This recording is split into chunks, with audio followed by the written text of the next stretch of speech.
Olá, meus amigos, boa noite.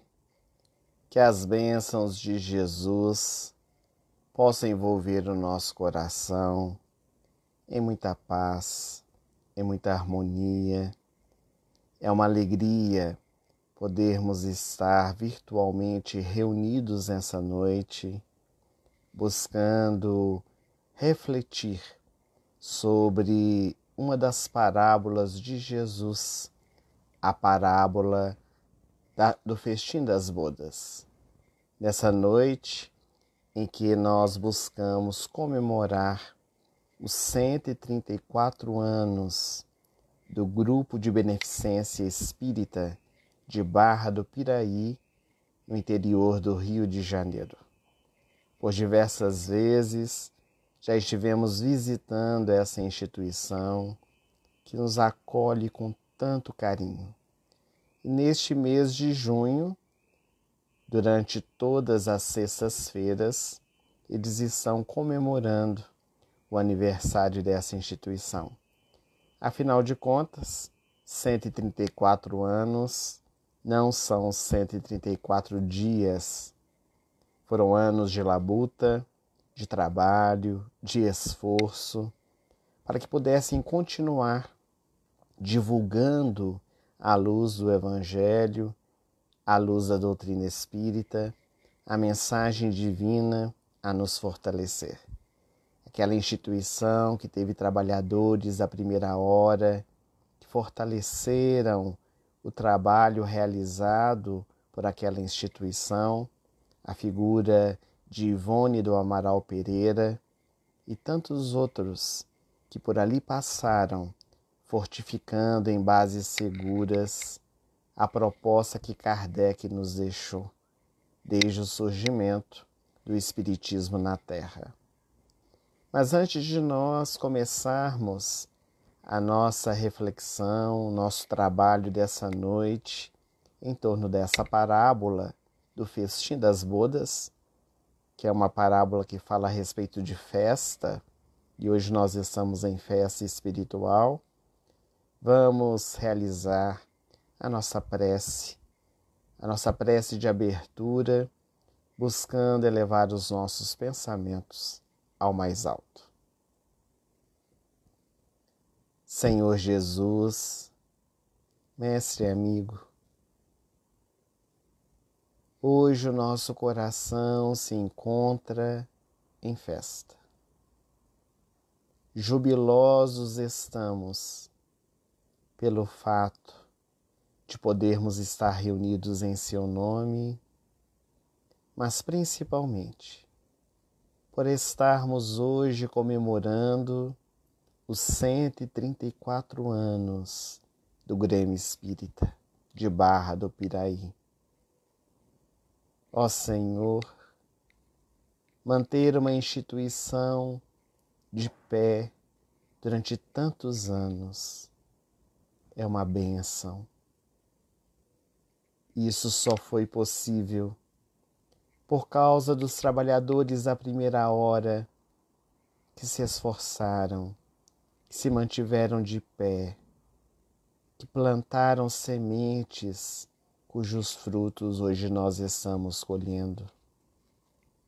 Por isso, Senhor, nós te rogamos, abençoe a todos esses nossos irmãos, grande parte deles já no mundo espiritual, mas abençoe também estes trabalhadores da última hora, aqueles que estão militando na atualidade na instituição, levando adiante o trabalho de assistência social, de divulgação doutrinária, buscando realizar dentro do possível a proposta que o Senhor nos deixou há 2000 anos atrás, do ide pregai, levai a minha mensagem a todos os povos e onde se fizer necessário. Abençoe também, Senhor, nessa noite, a todos nós que aqui estamos, virtualmente reunidos, cada lar representado, cada coração que se encontra às vezes angustiado, oprimido, que possamos receber os eflúvios do mais alto, a fim de que a alegria nova invada o nosso ser, dando-nos bom ânimo, fortalecendo a nossa jornada para podermos seguir adiante, vencendo a cada dia e buscando aprimorar o nosso ser. Ajuda-nos, Senhor, nessa noite, entendermos a mensagem do Seu Evangelho, que o Espiritismo possa retirar o espírito da letra, para que a mensagem da Tua parábola possa cair como semente dentro do nosso coração e desenvolver, florescendo e perfumando. Sê conosco, Senhor, hoje e por todo sempre. Que assim seja. A parábola que hoje nós vamos estudar, ela está registrada no Evangelho de Mateus, no capítulo 22, versículos 1 a 14. É uma parábola bastante conhecida que diz que o reino dos céus pode ser comparado a um pai, a um grande rei, que quis fazer as bodas de seu filho e preparou uma grande festa. Chamou para participar dessa festividade amigos, pessoas da nobreza, aqueles que estavam bem mais próximos do convívio da família real. E eis que no dia e na hora aprazados, os convidados não vieram. O rei ficou bastante preocupado e então mandou os seus servos ir ao encontro dos primeiros convidados para saber por que é que eles não compareceram àquela festividade. E cada convidado apresentou as suas desculpas. Alguns disseram que não puderam ir por afazeres do trabalho, outro por questões familiares, outros ainda porque tinham outros compromissos sociais. E alguns dos convidados chegaram mesmo a maltratar e até matar alguns servos do rei. Quando os servos retornaram ao palácio e disseram ao rei que os convidados não compareceriam, ele mandou então os servos sair pelas ruas da cidade e chamar a todas as criaturas, todos aqueles que se encontrassem pelas ruas, quaisquer pessoas que desejassem, poderiam vir para o palácio participar do grande festim. E assim o palácio ficou cheio. Todos vieram participar da grande festa. Porém, no auge daquele acontecimento, o rei foi cumprimentar os convidados e se deparou com um deles, que não estava vestindo a túnica nupcial. E quando ele notou que um dos convidados não estava vestido adequadamente, mandou chamar imediatamente os soldados para que pudessem retirá-lo dali, retirar aquele convidado que não estava vestido adequadamente. Como entraste no meu palácio sem estar com a túnica nupcial? Jogai-o agora às trevas exteriores, porque ali haverá prantos e ranger de dentes. Muitos serão os chamados, mas poucos serão os escolhidos. Termina Jesus de contar a parábola.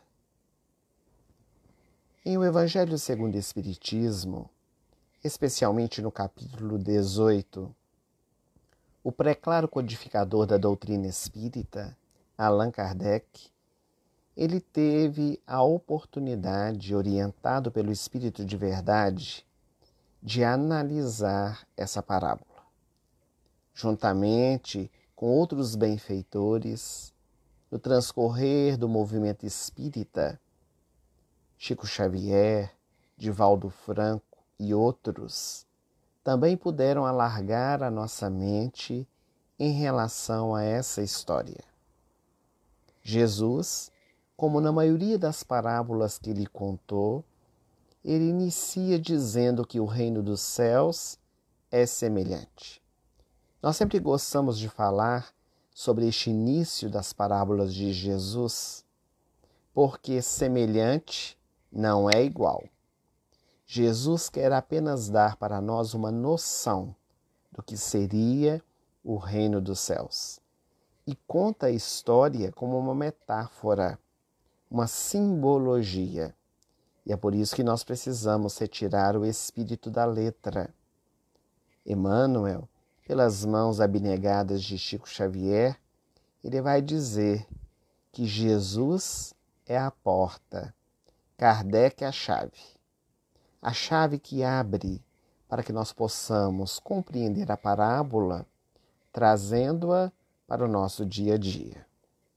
A parábola diz que o rei, que é o nosso Pai, que é Deus, ele está realizando uma festa, um banquete, o festim das bodas de seu filho. Quem é este filho? É Jesus. Em O Livro Consolador, também o benfeitor Emmanuel vai nos dizer que o noivo da humanidade é Jesus, que nós precisamos fazer esse enlace matrimonial, que nós precisamos comungar à mesa junto com Jesus, para podermos estabelecer essa vinculação. Então, era o casamento do seu Filho amado, com toda a humanidade. Mas, para aquela festividade, conta Jesus na história que o rei chamou os primeiros convidados, aqueles que eram mais próximos, aqueles que já tinham alguma vinculação com a família real. Segundo os benfeitores espirituais, esses primeiros convidados foram os hebreus ou os judeus, porque os hebreus, segundo consta na história, foi o povo que acreditou em um Deus único. Foi o povo que cultuou essa ideia, difundiu e manteve a sua fé, mesmo diante das adversidades. Porque o povo hebreu, conforme nós sabemos, ficou durante 400 anos escravizado pelos egípcios. Nós não podemos imaginar o que é isso. Geração a geração escravizada. E manteram a sua fé. Em nenhum momento se rebelaram contra Deus, até que Moisés surge e os liberta. Então, o primeiro convite para participar desse banquete é feito para este povo. Tanto é que Jesus escolhe nascer no seio de Israel para chamar essas pessoas, a fim de que elas pudessem participar deste grande banquete espiritual, a construção de um novo reino. Mas esses primeiros convidados, a grande maioria deles, não compareceram, não vieram para o banquete. Como nós sabemos também pela história, o povo judeu teve uma imensa dificuldade de lidar com Jesus, porque eles não entendiam a mensagem que o Mestre queria nos trazer. Eles não queriam que Jesus pudesse estabelecer aquela nova proposta, porque eram seguidores de Moisés. Eram aqueles que buscavam seguir as tradições ortodoxas deixadas pelo grande legislador hebreu. Então Jesus é perseguido e é levado inclusive à crucificação. Foram poucos aqueles que aceitaram o convite. Foram poucos aqueles que chegaram para poder participar junto com ele da proposta do amor, da caridade, do perdão. Então, esses primeiros convidados, eles rejeitaram o convite. Mas o rei não desistiu. Deu-lhes oportunidade. Mandou servos para que pudessem chamá-los novamente. Jesus veio, chamou-os, eles não aceitaram, e depois ainda Deus, a divindade, envia outros mensageiros. Porque logo depois de Jesus nós tivemos os primeiros seguidores, os apóstolos, Paulo de Tarso, que foi o maior divulgador que o cristianismo já conheceu. E quando esses servos foram chamar novamente o povo judeu, eles também não aceitaram. Não compareceram ao banquete. E chegaram mesmo a maltratar e até matar os servos. Porque a maioria dos seguidores de Jesus, daquela época, eles foram mortos, foram massacrados, tiveram cabeças decepadas, tiveram corpos queimados, devorados por leões. Eram os primeiros convidados, que de maneira alguma aceitavam aquele convite. Então o rei decidiu que o convite deveria ser extensivo a todos. E nós percebemos aqui na história uma profunda ligação com os acontecimentos reais. Porque chega um momento na divulgação do Evangelho que os seguidores de Jesus compreendem que a mensagem cristã, a mensagem do Evangelho, não deveria ficar circunscrita apenas aos judeus. Foi Paulo de Tarso o responsável de abrir a mente dos primeiros seguidores para que essa mensagem pudesse ser levada também para os gentios, os outros povos, gregos, romanos, essênios, todos aqueles que estivessem ao entorno, e começa a empreender as grandes viagens, convidando também estes para participarem do banquete. E houve uma grande aceitação. Tanto é que o cristianismo é uma das maiores religiões do mundo na atualidade. Porque muitos de nós, que somos cristãos, aceitamos o convite para participar do banquete. Tanto é que nós estamos aqui reunidos nessa noite. Aceitamos o convite. Esse é um grande passo. Abrir o coração, abrir a mente, para podermos participar da festividade, para estar no casamento de Jesus com a humanidade. E, de fato, o palácio ficou muito cheio. Quando o convite ficou extensivo a outros que desejassem vir. Porém, no auge da festa, o rei começa a cumprimentar os convidados. E ele se depara com um que não estava vestindo a túnica nupcial. Um dos convidados que não estava preparado para poder estar ali. E nesse instante, o rei chama os guardas e manda retirá-lo da festa, porque ele não estava vestido adequadamente. Aqui no Brasil, como em diversas partes do mundo, muitas vezes quando nós recebemos um convite para uma festa, no convite está escrito: traje completo, traje esporte fino, traje passeio completo, traje à vontade, a rigor. Existem algumas festas em que há rigor para nós entrarmos. E se nós não estivermos vestindo adequadamente a roupa que foi solicitada, em algumas festas somos barrados, nós não entramos. Justamente porque não estamos de acordo com o padrão da festa. Jesus, já naquele tempo, utilizava-se dessa simbologia para falar da túnica nupcial. Então, estar chamado para a festa não significa que vai permanecer nela.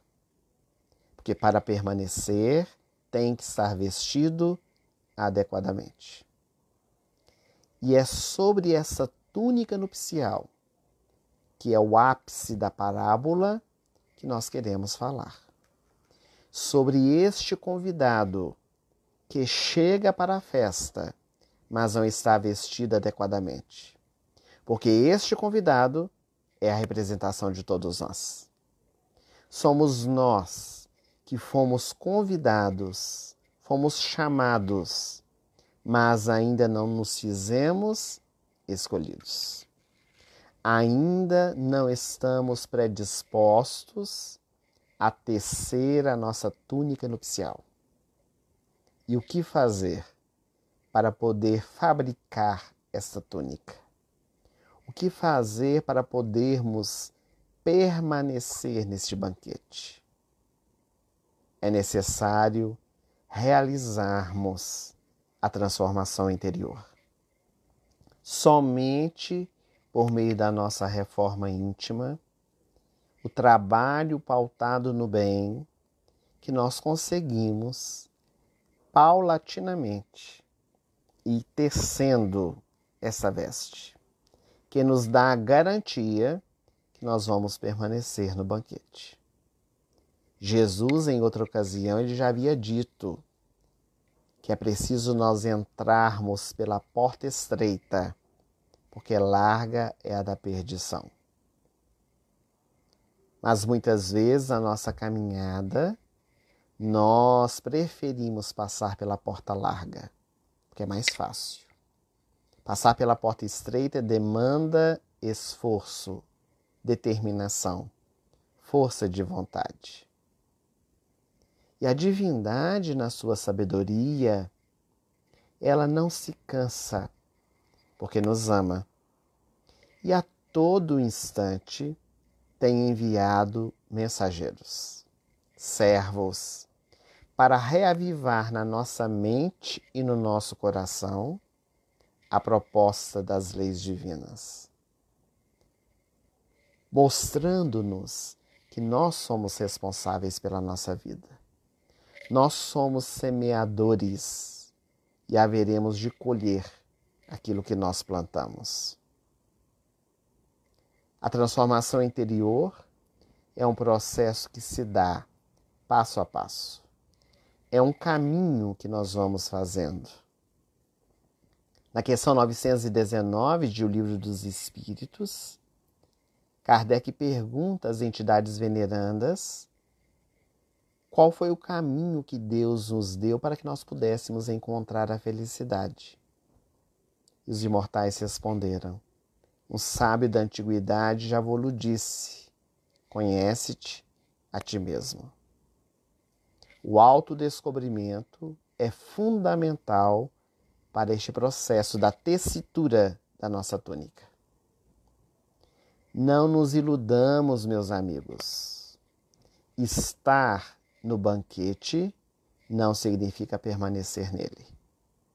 estar vinculado a uma instituição religiosa, realizar uma tarefa não nos liberta. É preciso mais.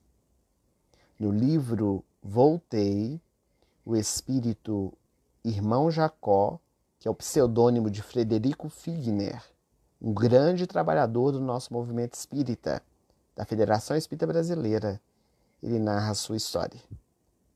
E ele diz que quando estava encarnado aqui na Terra, frequentando a Federação Espírita Brasileira, doce, realizou atividades beneméritas, orador, trabalhava na reunião mediúnica como dialogador e, ao chegar no mundo espiritual, acreditou que ia alcançar as esferas sublimes, que ia para as colônias espirituais benfazejas, e ele acorda em sofrimento, em dor, porque ele havia entrado para o espiritismo, mas o espiritismo não havia entrado dentro dele.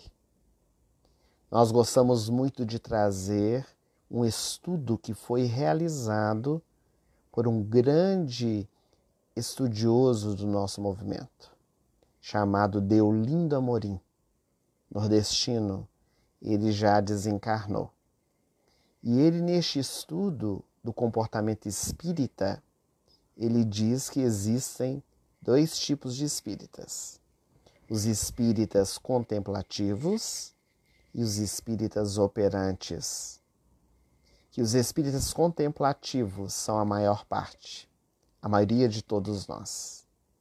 Aqueles que estamos dentro da doutrina, mas ainda não vivenciamos a proposta da doutrina. Aqueles que achamos maravilhoso a doutrina espírita para os outros. Aqueles que estamos numa palestra como essa e ficamos pensando assim: fulano de tal tinha que escutar essa palestra. Porque a palestra é para o fulano de tal que não está escutando, não é para nós que estamos aqui reunidos.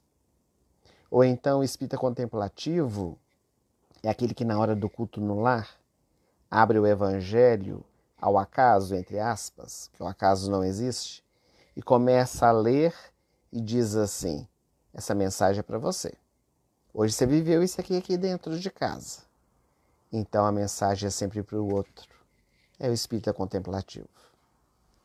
Mas os espíritas operantes, que são a menor chave, são aqueles, ou somos aqueles, que estamos nos esforçando para ser hoje melhor do que ontem, amanhã melhor do que hoje. Aqueles que estamos nos conscientizando da proposta da transformação interior. É preciso sair da contemplação para entrar para a operância. É preciso, meus amigos, que nós nos esforcemos para sermos escolhidos, porque os templos religiosos, todos eles estão cheios.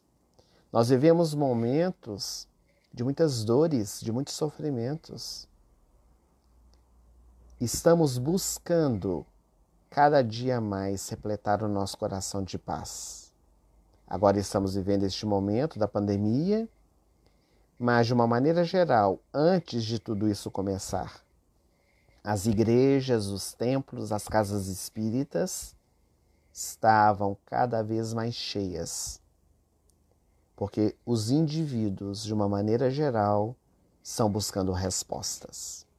Estão sendo chamados pela vida e estão aceitando o convite. Mas nem todos aqueles que dizem Senhor, Senhor, entrarão no reino dos céus. Portanto, é preciso que nós possamos fazer um pouco mais. Possamos nos esforçar para burilar o nosso ser, deixando de lado as nossas imperfeições para acender dentro do nosso coração as qualidades e virtudes. E para fazer este autodescobrimento e a transformação moral, nós seguimos alguns passos.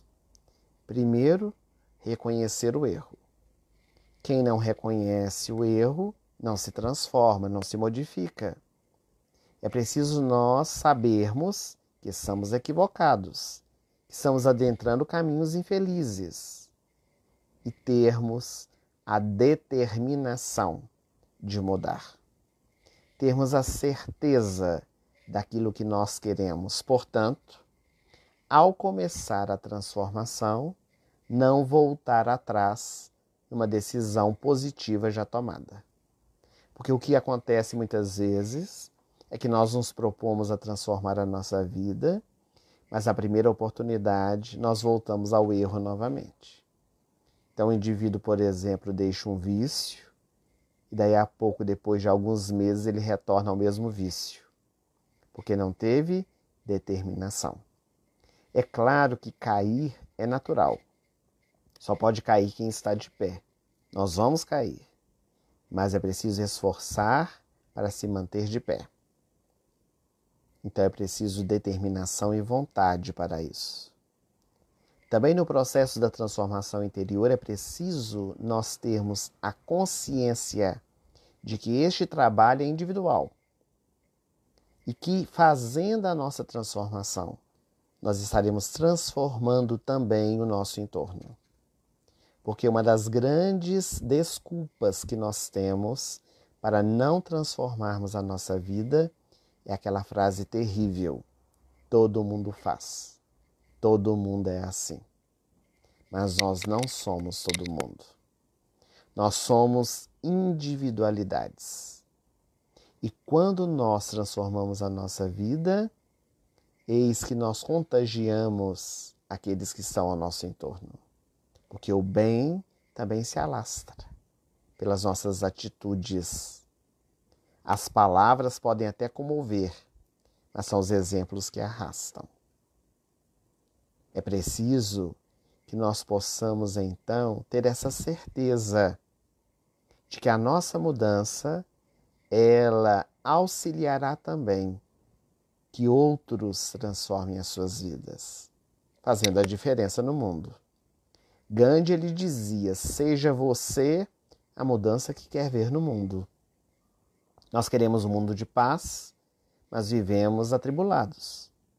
Nós queremos um mundo menos violento, mas somos violentos. Violentos dentro de casa, às vezes não fisicamente, mas verbalmente. Nós queremos um mundo que não tem corrupção, mas somos corruptos em menor escala. Não há como viver fora aquilo que nós ainda não vivemos por dentro.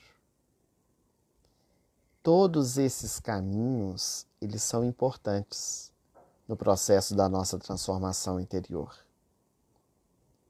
E muitos que passaram pela Terra, homens e mulheres, nos deram exemplos. Demonstraram que é possível trabalhar para tecer essa túnica nupcial.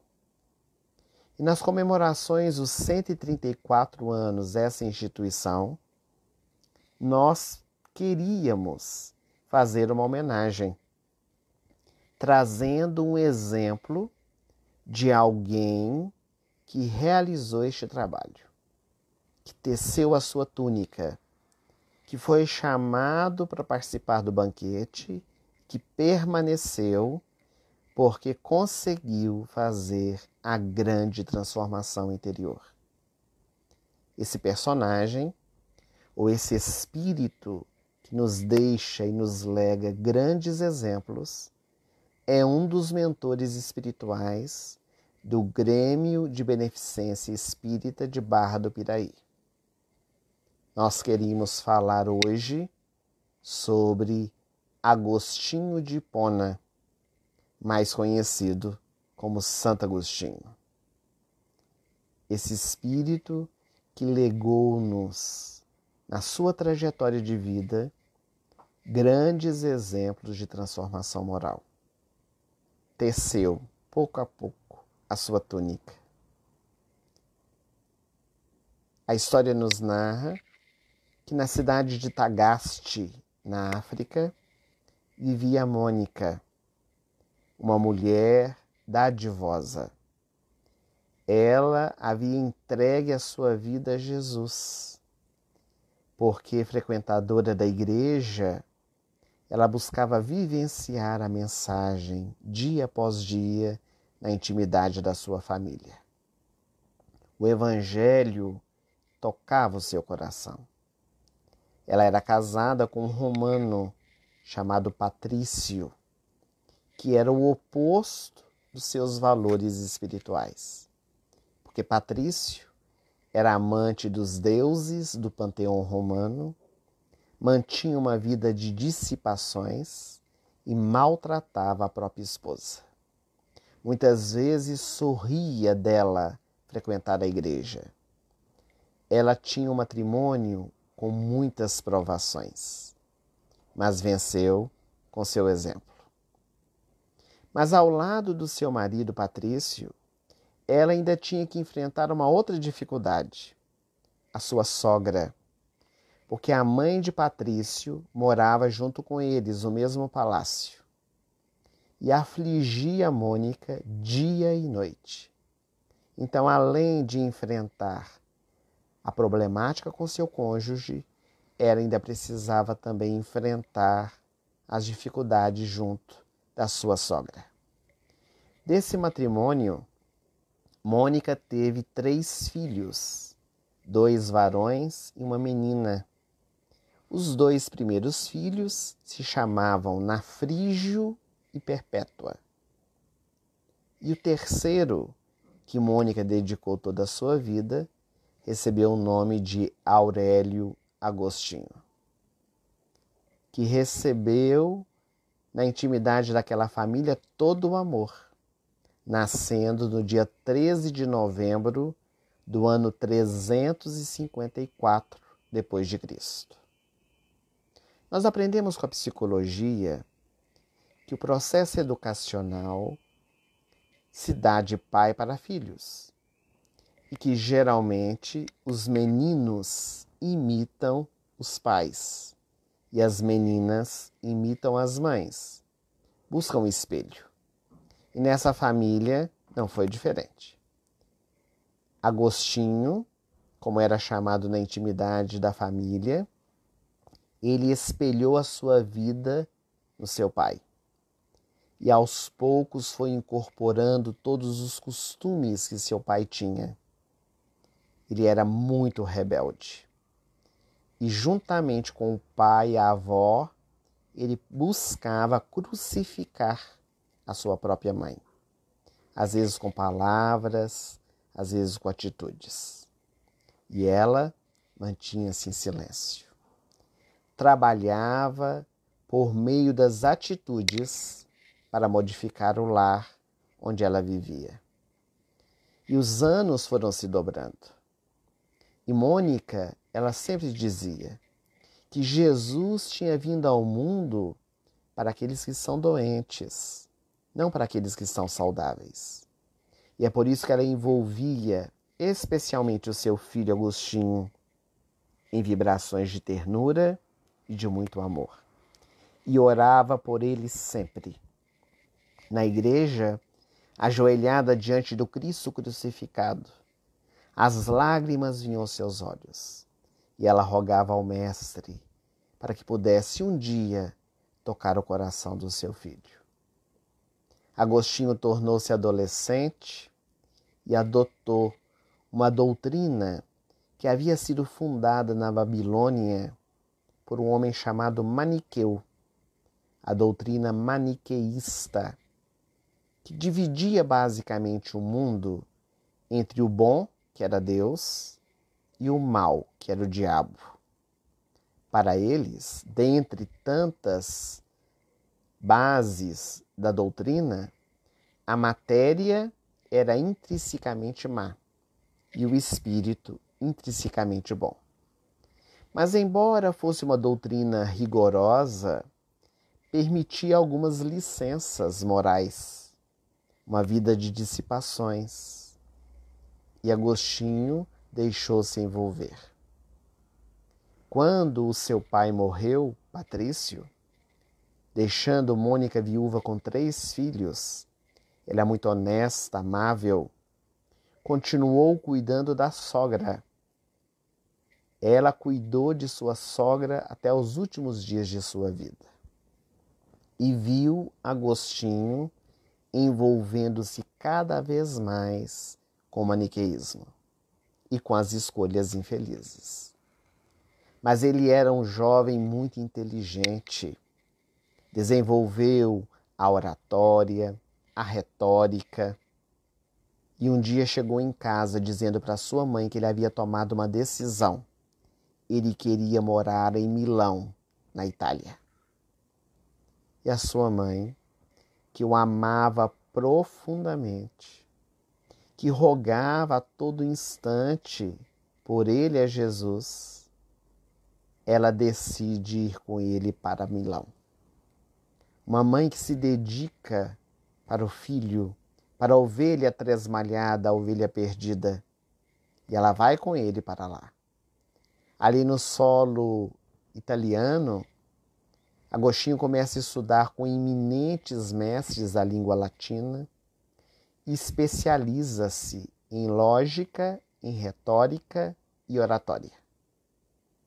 E muitas vezes discutia com a sua mãe sobre questões religiosas. E ele tentava, porque era muito inteligente, confundi-la com as palavras. Mas com o tempo ele foi percebendo que os puros e os simples, eles não se confundem, porque tem a mensagem solidificada dentro do coração. Quem se confunde são os intelectuais, que muitas vezes se perdem dentro de si mesmo, dentro do seu orgulho, da vaidade. Até que em Milão chega um grande cristão, um homem extraordinário, era bispo, chamava-se Ambrósio. E quando ele abria a sua boca para falar do Evangelho, convidando as criaturas ao arrependimento, à transformação moral, ele tocava a todos. Nessa época, Agostinho continuava muito vulgar com as suas escolhas. Ele decidiu viver com uma mulher que tinha 17 anos, chamada Melânia. Com ela, teve um filho chamado Adeodato, que quer dizer dado por Deus, envolvido nos alcoólicos, envolvido com sexo corrompido. E Mônica, orando pelo filho, e ao escutar Ambrósio, ela começa a convidar o seu filho para ir à igreja. Ela já havia chamado ele diversas vezes. Mas agora o seu coração de mãe sentia que se ele escutasse Ambrósio, que tinha um profundo conhecimento, poderia de todas as formas transformá-lo. E ele aceita o convite.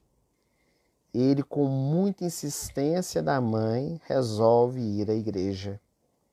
E quando ele entra na Catedral de Milão, e Ambrósio começa a fazer o sermão depois da leitura do Evangelho, ele sente algo que nunca havia sentido na sua vida. Ele sente que aquela mensagem do Evangelho de Jesus era uma mensagem diferente. E ele então começa a fazer o contrapeso da doutrina maniqueísta que ele servia e o cristianismo na proposta trazida pela Igreja Católica. E ele começa a ficar confuso. Ele começa a questionar muitas coisas, muitas convicções dentro do seu coração.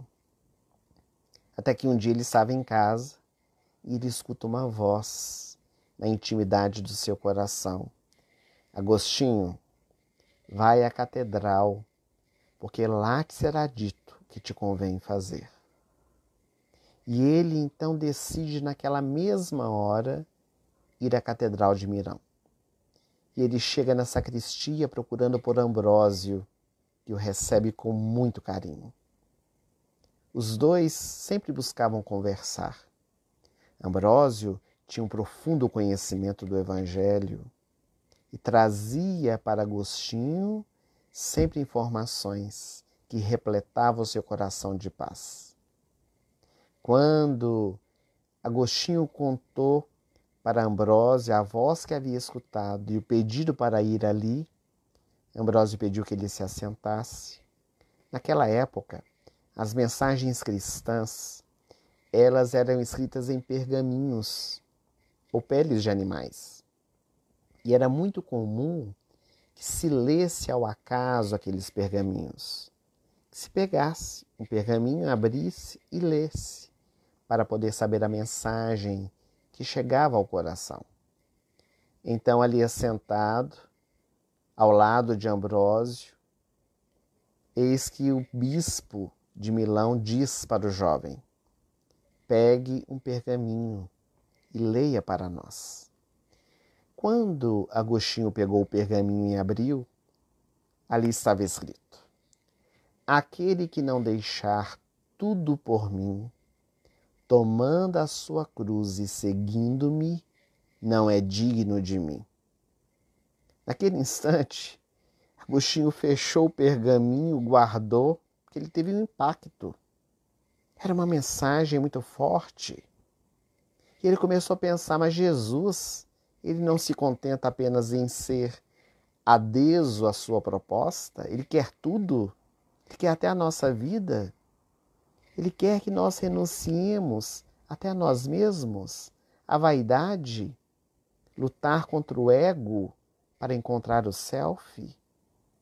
Enquanto Agostinho meditava sobre aquele pergaminho que havia lido, Ambrósio deu um leve sorriso e disse para Agostinho: tire outro pergaminho, para vermos qual a mensagem chegará ao seu coração.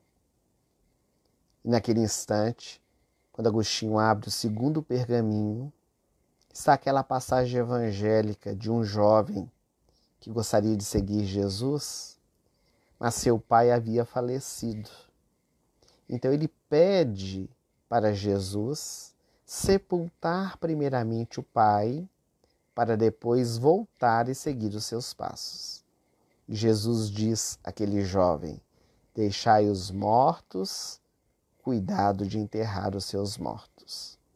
Naquele instante, o conflito de Agostinho aumentou ainda mais, porque ele não podia entender como é que Jesus exigia que um filho não sepultasse o seu pai. Era dever filial cuidar dos negócios do pai, sepultá-lo. E naquele momento, o próprio Agostinho, ele tem um insight. Será que Jesus não tinha razão naquele dizer? Será que o filho queria sepultar o pai por amor realmente ao seu genitor ou porque desejava a sua herança? Nas tradições judaicas, havia uma prescrição que dizia que a herança ficaria com os filhos se eles demonstrassem a dor perante a perda dos seus pais. Então, aquele jovem que conversava com Jesus, ele talvez desejasse ir para o sepultamento com esse intuito de mostrar a dor, o sofrimento. Entre o povo judeu havia as carpideiras, aquelas pessoas que eram contratadas para chorar no velório, porque quanto mais se chorava, mais demonstrava o quão era querido aquele ser que partiu. E ele, aquele jovem, quem sabe também não queria ser, esse queria chorar muito para mostrar o quanto amava o seu pai, mas na verdade queria a sua herança. Agostinho, ele tinha aquele misto de informações na sua mente, sem saber ao certo o que realmente aquelas mensagens queriam do seu coração. Então Ambrósio diz para Agostinho: tire o terceiro, pegue o terceiro pergaminho e vamos ver qual a mensagem é trazida ao seu coração. E a terceira mensagem, o terceiro pergaminho, falava a respeito de um outro jovem, como ele, Agostinho. Um jovem que estava diante de Jesus, que desejava entrar no reino dos céus. Queria saber como fazê-lo. Jesus diz a ele: segue os mandamentos. Mas quais são os mandamentos? Perguntou o jovem. Amar a Deus sobre todas as coisas, honrar teu pai e tua mãe, não roubar, não matar. E o jovem diz: mas isso eu já faço, porque eu aprendi com os meus pais desde pequeno. Jesus então diz para ele: queres ser perfeito? Então vai, vende tudo que tens, dá aos pobres e segue-me agora, porque para você não existe o amanhã. E naquele instante, Agostinho abaixa a sua cabeça e pensa: mas que homem exigente é esse? Quer agora, não quer para amanhã, quer que dê tudo para os pobres e siga o seu caminho. E Ambrósio percebe que Agostinho, ele está em dúvidas, ele traz questionamentos e, curiosamente, os 3 textos têm a mesma conotação. E com a sabedoria que lhe era peculiar, o bispo de Milão começa a explicar para Agostinho aqueles textos. A nossa vida é uma quimera. Que valem os títulos, que valem as condecorações. O importante são as nossas atitudes. O importante é quando nós trabalhamos dentro do nosso coração as virtudes necessárias para o nosso engrandecimento moral e espiritual. E à medida que Ambrósio falava, a sua voz ecoava na catedral e Agostinho sentia-se renovado. Ao sair dali, estava um novo homem.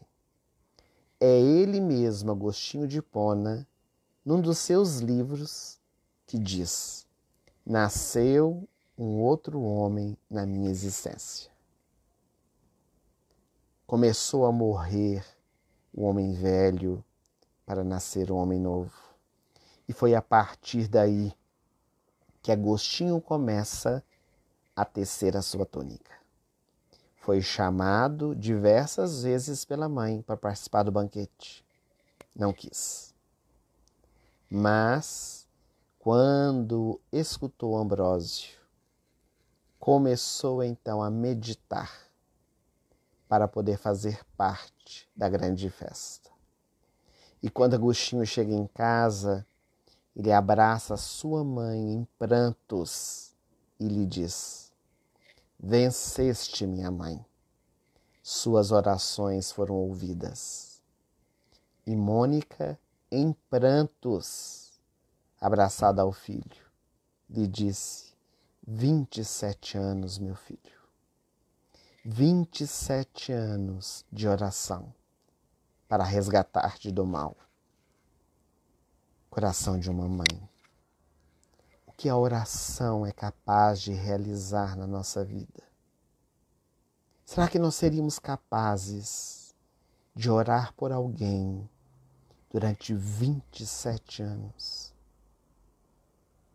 Mas essa mãe, que já tinha aceitado o convite, que já tinha a veste nupcial, ela desejava que o filho amado também pudesse participar daquele festim. E eis então que Agostinho toma uma decisão, junto com a sua mãe, de regressar para a África. Não mais na cidade de Tagaste, onde ele nasceu, mas ele foi para Hipona.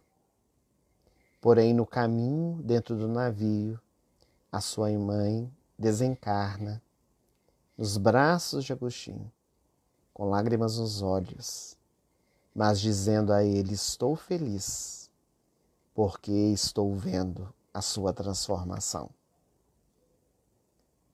E quando ele chega em Hipona, começa a estudar, ele lê e relê diversas vezes o Evangelho de Jesus e resolve abraçar o sacerdócio católico, a ponto de tornar-se bispo de Hipona. E o primeiro trabalho que Agostinho faz é um exame comportamental. Ele começa a fazer uma análise da sua vida, dos erros cometidos, para fazer a sua transformação. E esse caminho, essa trajetória, foi escrita por ele em sua autobiografia, chamada Confissões, uma obra básica do cristianismo primitivo. E ele abraça então a proposta do Evangelho, canta o Evangelho de Jesus em nada menos que 430 sermões. Santo Agostinho era reencarnacionista, vendeu todo o patrimônio que possuía e deu dinheiro aos pobres. A única coisa que ele ficou foi com a casa que eles viviam, convertendo-se em uma fundação agostiniana, porque a partir de Santo Agostinho surgem os agostinianos, os seus seguidores. E ele trabalha com todas as suas forças em favor dos necessitados. Escreveu diversas obras, entre elas um livro que se chama Cidade de Deus, 10 volumes. Escreveu também a Trindade, onde ele faz um estudo sobre o Evangelho de João. E ele falece com 75 anos de idade, doente, alquebrado, mas com a consciência tranquila do dever cumprido. E séculos depois deste trabalho extraordinário realizado dentro da Igreja Católica, porque ele foi um dos pioneiros, é considerado um dos fundadores da doutrina católica, porque trabalhou demais para a divulgação do Evangelho. No século XIX, ele é convidado a engrossar as fileiras do Espírito de Verdade. Para nós termos uma ideia, em toda a codificação e nas obras subsidiárias escritas por Kardec, nós temos 16 comunicações de Santo Agostinho na codificação e 18 comunicações na Revista Espírita. Pela mediunidade do senhor Evzy, que era médium da Sociedade Parisiense de Estudos Espíritas, ele escrevia e tentava passar o seu estilo quando estava encarnado aqui na Terra. E dentre todas as mensagens, que são muito profundas, escritas por Santo Agostinho, há uma delas que não poderia faltar na noite de hoje, que é justamente os comentários que ele realiza à questão 919 de O Livro dos Espíritos, que nós já referimos na noite de hoje. A questão que fala do autodescobrimento. Ninguém melhor para falar sobre esse assunto do que ele próprio. E é Santo Agostinho que, nos comentários dessa questão, nos dá de maneira didática o caminho para podermos justamente seguir, para podermos realizar, fazer como eu fazia. Todos os dias, quando eu me deitava, eu analisava o meu dia. Analisava as coisas boas que fiz e os equívocos que cometi, os erros que fiz. E no dia seguinte, eu buscava refazer as minhas atitudes incorretas, corrigindo-as, e reafirmava dentro de mim as coisas positivas. E foi assim que ele se transformou.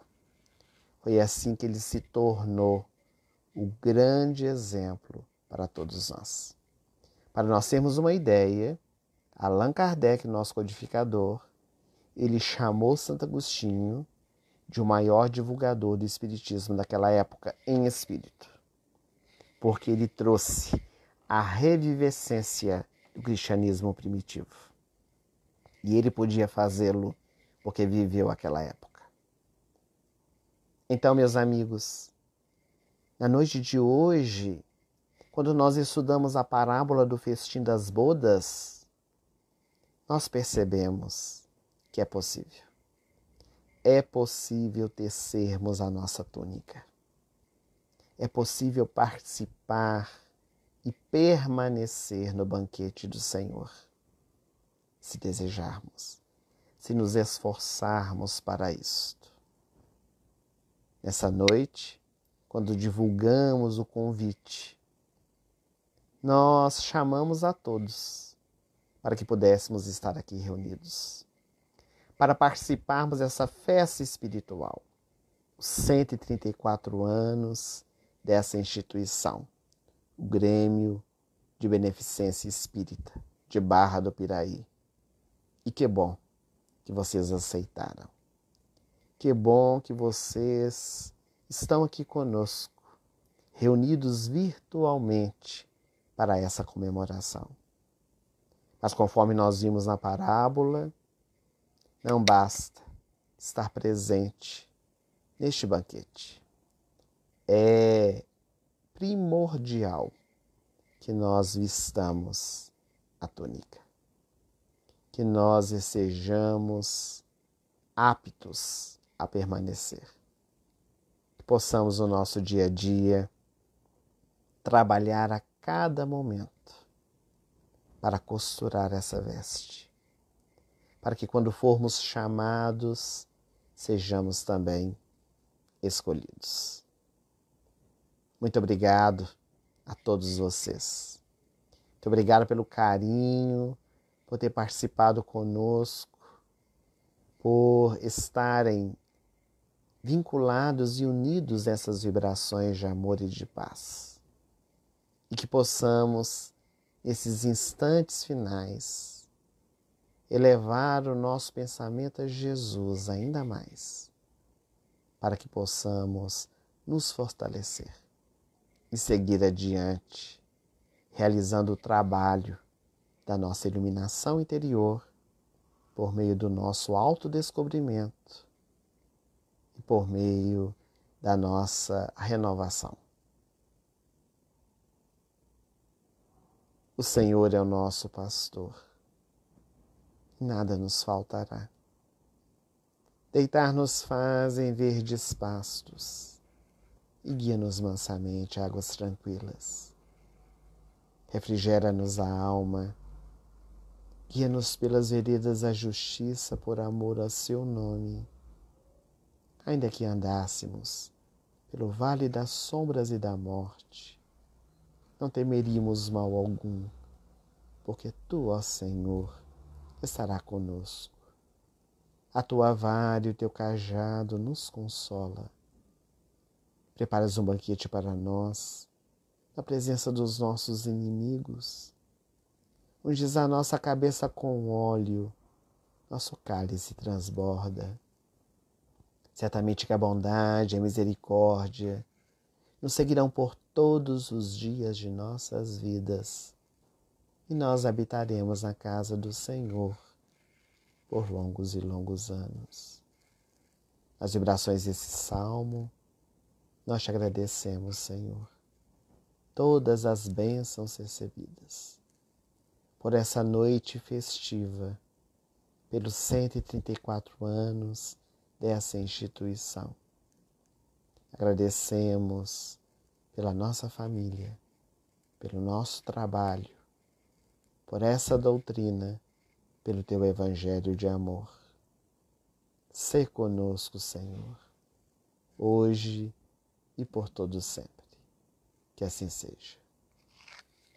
Uma boa noite para todos nós e até breve oportunidade, se Deus quiser.